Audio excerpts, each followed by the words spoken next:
জাতীয় নির্বাচনে আপনারা যেরকম প্রস্তুতি নিচ্ছেন, এই যে বারবার জিজ্ঞেস করেন, এক প্রশ্ন ডেইলি দিতেছি, এই যে প্রস্তুতি কিন্তু দেখতে আসছি, এখন ট্রেনিং এর মান কিরকম হচ্ছে।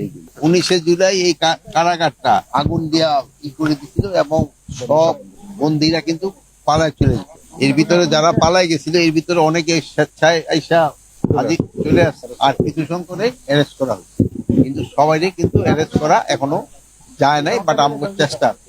এবং কিছু কিছু হাতিয়ারও উদ্ধার হয়েছে, অনেক হাতিয়ার চলে গেছিল, বাট ম্যাক্সিমাম হাতিয়ারই উদ্ধার হয়েছে। আর এখানে বন্দীদের দেখার উদ্দেশ্য হলো আমাদের এই সরকার আসার পরে বন্দীদের কিন্তু একটু খাবার মানটা উন্নত করছে। আগে যে পরিমাণ তাদের খাবার দেওয়া হতো, এখন একটু খাবারের মানটা উন্নত করা হচ্ছে। আর একটা জানান যে নরসিংদীতে কিন্তু আপনাদের একটা নতুন কারাগার হচ্ছে, যেহেতু এই কারাগারটা কিন্তু একটু অনেক সময় ওভারলোড হয়ে যায়। আর নরসিংদী একটা সমস্যা হলো, নরসিংদীতে রায়পুরাটা স্পেশালি, এখানে খুব মানুষ খুব অসহিষ্ণু এবং পিটাপিটি মারামারি লেগে আছে। এখানে আমরা একটা কম্বিং অপারেশন করার চিন্তা ভাবনা করছি। আমি ডিআইজিতে বলছি একটা কম্বিং অপারেশন করে, যে কম্বিং অপারেশনে আর্মি, র্যাব, এরা দরকার হলে আনসার সবাই থাকবে, এবং ওখান থেকে স্পেশালি রায়পুরে এখানে হাতিয়ারও রয়েছে, এগুলি যেন উদ্ধার করা যায় এবং সন্ত্রাসীগুলি ধরা যায়। এই জন্য আপনাদের একটু সাহায্য এবং সহযোগিতার দরকার হবে।